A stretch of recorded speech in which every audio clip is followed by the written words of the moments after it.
ইবাদত কবুল হওয়ার অন্যতম প্রধান শর্ত হলো হালাল ইনকাম। ইনকাম যদি হালাল না হয় কোনো ইবাদত কবুল হবে না। রাসূল সাল্লাল্লাহু আলাইহি ওয়াসাল্লাম বলেছেন, এমন একটি যুগ আসবে মানুষ অর্থ উপার্জন করবে, সেটি হালাল নাকি হারাম সেটি বিচার বিবেচনা করবে না। রাসূল সাল্লাল্লাহু আলাইহি ওয়াসাল্লাম আরো বলেছেন, নিশ্চয়ই হালাল সুস্পষ্ট এবং হারাম সুস্পষ্ট। যেগুলো সন্দেহজনক বিষয়ের দ্বারে কাছে যায় না, সন্দেহযুক্ত জিনিসের দ্বারে কাছে যাওয়া আর হারামে পতিত হওয়া একই কথা।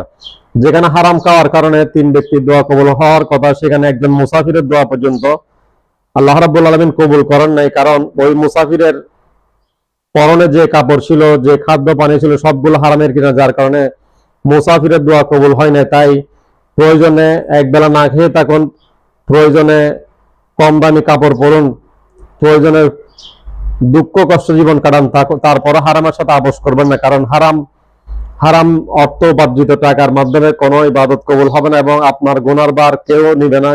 কাল কঠিন হাসরের ময়দানে আপনাকে একাই জাহান্নামে যেতে হবে।